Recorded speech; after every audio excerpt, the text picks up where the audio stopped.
In this video, I will show you how to turn off your read receipts on WhatsApp.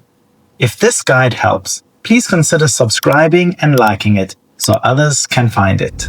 First, you want to find WhatsApp on your phone and open it, and then click Settings button on the bottom right. Once you are in there, you are going to scroll down to Privacy, and once you have done that, you are going to scroll down until you find Read Receipts, and then you are going to tap that and turn it off. Once you have turned it off, no one will be able to see your read receipts, and you also won't be able to see anyone else's read receipts. And it's as simple as that. If this guide helped, please consider subscribing and liking this video.